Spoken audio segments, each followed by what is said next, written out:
حضرت ابو ہریرہ رضی اللہ عنہ میں اس حدیث کے راوی ہے، فرماتے ہیں اللہ کے نبی صلی اللہ علیہ وسلم کے پاس ایک شخص آئے اور سوال کیا کون سا صدقہ سب سے زیادہ بڑا ہے، افضل ترین ہے؟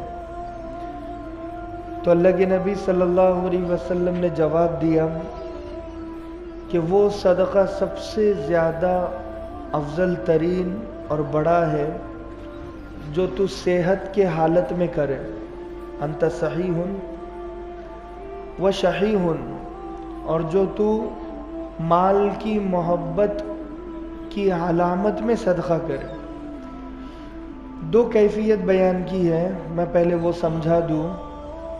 پہلے کہا کہ وہ صدقہ سب سے زیادہ بڑا ہے، اس سے بڑا کوئی صدقہ نہیں ہے۔ سب سے زیادہ بڑا صدقہ وہ ہے کہ جو تو صحت کی حالت میں کرے، تندرستی کی حالت میں کرے۔ آدمی جب تندرست ہوتا ہے نا تو صدقے کا خیال نہیں آتا، انجوائے کرتا ہے آدمی لائف کو، گارڈن میں جاتا ہے، ورلڈ ٹور کرتے ہیں لوگ، امریکہ، فرانس، کشمیر، جاپان گھومتے پھرتے ہیں، کوئی ہارس رائڈنگ کرتا ہے، کوئی اسکائی وائنڈنگ کرتا ہے، لوگ طرح طرح کے کھیل کھیلتے ہیں جو صحت مند ہوتے ہیں، جوان ہوتے ہیں، طاقت والے ہوتے ہیں۔ تو جو بھی صحت یاب ہوگا نا تو اسے صحت کی حالت میں صدقے کا خیال نہیں آئے گا۔ ہم کیا بولتے ہیں؟ بخار آئے، کھانسی اور زکام آ گیا تو کیا کرو؟ صدقہ کرو۔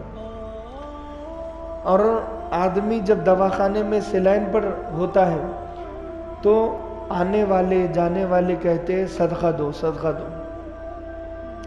یہ آدمی جو ابھی بیڈ پر لیٹا ہوا ہے، یہ آدمی جب چل پھر رہا تھا، کما رہا تھا، تو اس وقت لوگوں نے اس کے نام سے صدقہ کیوں نہیں کیا؟ پھر اس نے بھی خود کے نام سے صدقہ کیوں نہیں کیا؟ میں اچھا ہوں، صحت یاب ہوں ماشاءاللہ، تو میں ابھی صدقہ نہیں کروں گا، لیکن جیسے ہی میں بیمار پڑ جاؤں گا تو صدقہ شروع ہو جائے گا، اور میرے گھر والے اور خاندان والے سب صدقہ دینا شروع۔ تو ان لوگوں کو صدقہ صحت کی حالت میں یاد کیوں نہیں آیا؟ دیکھا کبھی آپ نے کوئی آدمی یہ کہے کہ میں آج بہت خوش ہوں اس لیے میں 10 روپے صدقہ کر رہا ہوں؟ جو آدمی روتا ہے، پریشان ہوتا ہے، صدقہ وہی کرتا ہے۔ اور اللہ کے نبی نے اس میں کیا کہا؟ سب سے بڑا صدقہ وہ ہے جو صحت کی حالت میں کیا ہوا ہو۔ اس کا مطلب یہ ہے بیماری میں جو صدقہ ہم دیتے ہیں وہ صدقہ اس صدقے سے چھوٹا ہے، کیونکہ حالات آنے کے بعد سنبھلنا یہ ادا اللہ کو پسند نہیں ہے، حالات آنے سے پہلے سنبھل جانا یہ ادا اللہ کو پسند ہے۔ بارش کو دیکھ کر تو رین کوٹ سب پہن لیتے ہیں، چھتری سب لے لیتے ہیں، لیکن کمال کب ہے کہ اللہ پر اتنا یقین ہو کہ بارش آئے نہیں اور یہ رین کوٹ پہن کر اور چھتری لے کر گھومے۔ تو اللہ خوشی میں یاد آنا چاہیے، غم اور افسوس میں تو سبھی اوپر والے کو یاد کرتے ہیں، اور اوپر والا یاد آتا ہی ہے۔ جب اچھے اچھے دھوکے کھا جاتے ہیں نا تو پھر اوپر والے کا ہی سہارا ہوتا ہے۔ ایک سے ایک دھوکے مارکیٹ میں لوگ دیتے ہیں، بھائی بھائی کو، بہن بہن کو، اور رشتہ دار کو، تو پھر اللہ ہی یاد آتا ہے اس وقت، پھر کون یاد آئے گا؟ تو روتے ہوئے تو سب اللہ کو یاد کرتے ہیں۔ کمال کب ہے کہ خوشی ہو، بیٹی کی شادی کا موقع ہو اور اس وقت یہ روئے اللہ کو یاد کر کے کہ اے اللہ تیرا کتنا بڑا احسان ہے، تو نے میری چھوٹی سی بچی کو بڑا کیا، اس کے رشتے کا انتظام کیا۔ اس وقت لیکن اللہ کسی کو یاد نہیں آتا۔ انت صحیح، جب تو صحت مند ہو تب صدقہ کرے گا تو وہ بڑا صدقہ ہے، آگے آ جاؤ۔ اور دوسری حالت کیا بتائی؟ شحیح، جب دل میں مال کی محبت ہو تب صدقہ کرے گا تو بڑا صدقہ ہے. دوسرا کمال کیا ہے؟ مجھے آپ بتائیے، دل میں جس کے مال کی محبت ہے وہ صدقہ کرے گا؟ نہیں کرے گا. آزمائش وہی ہے. جو آدمی مر رہا ہے نا، تو مرتے ہوئے آدمی سے آپ کروڑوں روپے خرچ کروا دو، وہ ہنسی خوشی دے دے گا.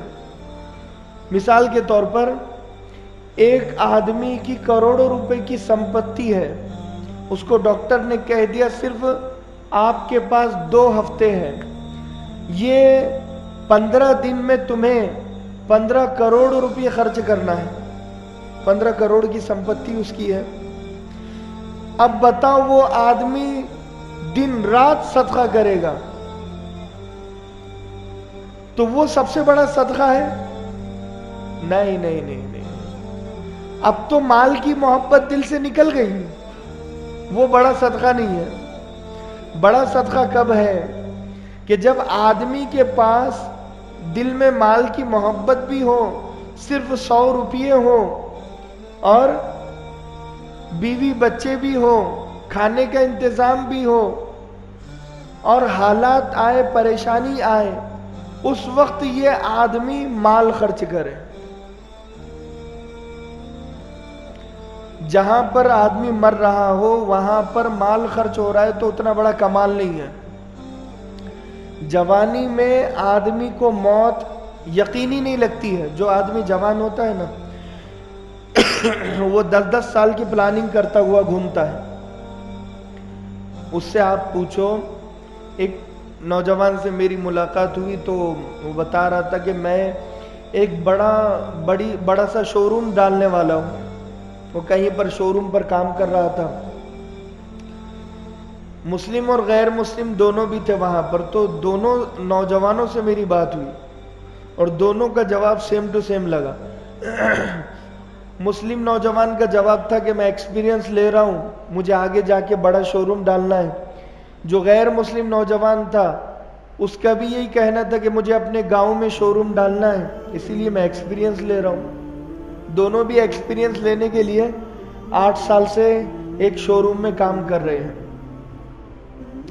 میں نے یہ بتایا کتنے سال ہو گئے؟ کہا کہ 8 سال ہو گئے. میں نے کہا 8 سال لکھ کر لے کر آئے ہو، گارنٹی ہے کہ آئندہ 8 سال تم زندہ رہو گے؟ ہو سکتا ہے کہ میں ابھی جاؤں اور شام کو میں مر جاؤں یا تم مر جاؤ.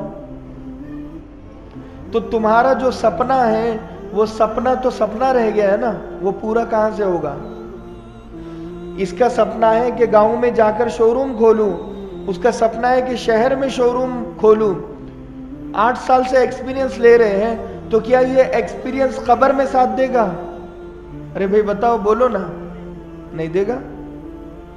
اب جو ایکسپیرینس اس نے لے لیا 8 سال شو روم میں رہ کر، اب جب مر گیا اور 4-5 ہزار 8 ہزار سیلری پر کام کر رہے، جبکہ وہ جو گاؤں والا غیر مسلم بچہ تھا اس کے 5 ایکڑ زمین ہے، مالدار ہے، ایکسپیرینس لینے کے لیے شہر میں رکا ہوا تھا. تو میں نے کہا تمہیں کتنا یقین ہے زندگی پر کہ تم زندہ رہو گے اور 10 سال 5 سال؟ تو جو نوجوان ہوتے ہیں نا انہیں موت پر بھروسہ نہیں آتا. میں اندر والی بات بتا رہا ہوں آپ، چاہے کتنا ہی موت کے بارے میں لکھ دو، پڑھ لو، بول دو، نہیں آئے گا بھروسہ.